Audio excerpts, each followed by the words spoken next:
Саламатсыздарбы, урматтуу спорт сүйүүчүлөр. Алдыңыздарда дагы деле Сапар агай. Бүгүнкү темабыз спорт жөнүндө. Мен өзүбүздүн президентибиз, эл тандаган президентибиз Садыр Жапаровго кайрылуу жана мугалимдер жөнүндө бир-эки сөз айтып кетүүнү чечтим. Мен Масы спорт мектебинде директормун, Нокен району.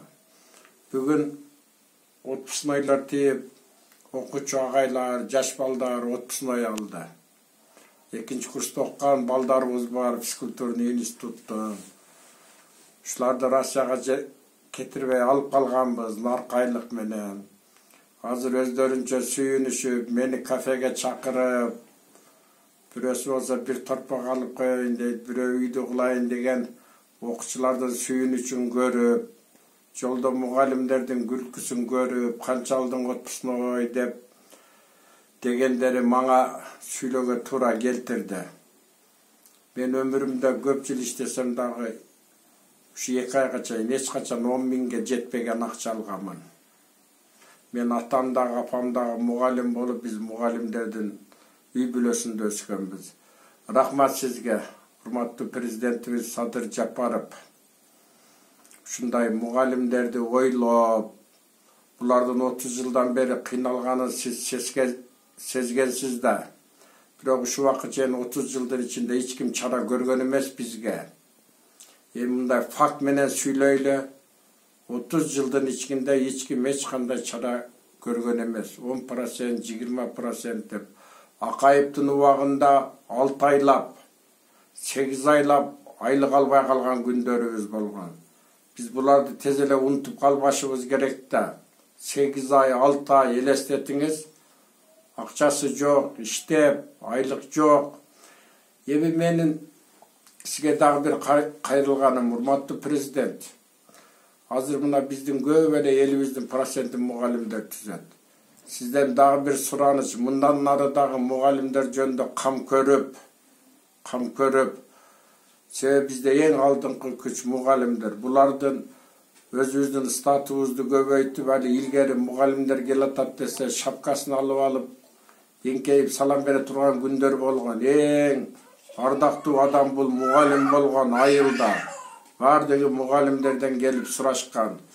Сизге рахмат. Мен бүгүн ушу көзүм менен көрүп, өткөндө көзүм менен көрүп, азыр колумда 26 бала иштейт, бардыгынын настроениялары жакшы, себеби айлык жакшы да.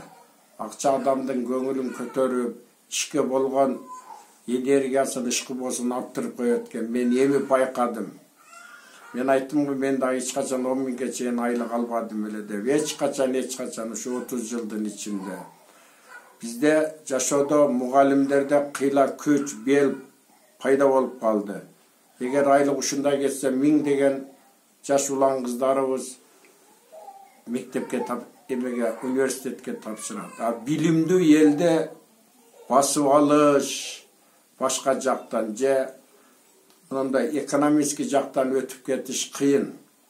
Ошон үчүн биз мамлекетти билимдүү кылышыбыз керек. Эми экинчи сизге 4-чү жолу кайрылып атам, урматтуу президентибиз.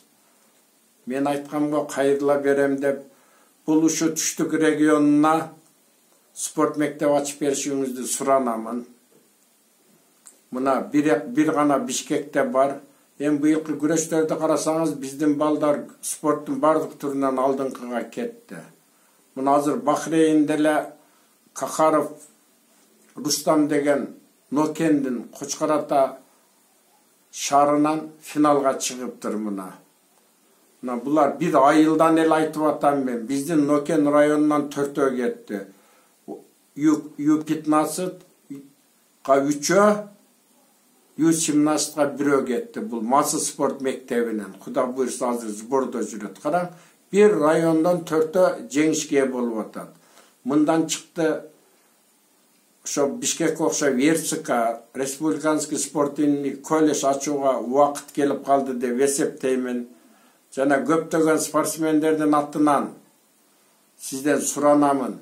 Сиз тарыхта Садыр Жапарович президент болуп келгенде түштүк регионго өтө чоң современный талапка жооп бере турган спорт мектеп ачылат. Ал жерде 5-6 спорттун түрү боюнча болот. Бизде мынабы өзгөн Каракулжа жакта волейболисттер укмуш эле көп. Bir группаны волейбол кылсаңыз, күрөш кылсаңыз, легкий атлетика кылсаңыз, Кыргызстаныбыздын ден соолугу, келечектеги балдар, муундар ден соолуктуу болот. Урматтуу Садыр Жапарович, 4-cü жолу кайрылып атам чын эле. Сиз, мен өзүмө тамашалаштым эле, сиз курулганга чейин мен ар бир айда кайрыла берем деп капа болбоң. Бирок ушу тема сизге жетсе, жакшылап ойлонуп көрүңүздөр. Сизге мугалимдердин атынан, бүткүл спорт мектептердин мугалим эжекелердин атынан айлыктарыбызды көбөйтүп, даражабызды көбөйтүп, мындайча айтканда, мурунку мугалим болуп баары сыйлап калды. Чынындачы, сизге чоң рахмат. Мугалимдер жөнүндө, кыргыз эли жөнүндө дайыма сиздин кам көрөрүңүзгө мен ишенемин. Саламатта болуңуз, жолдош президент.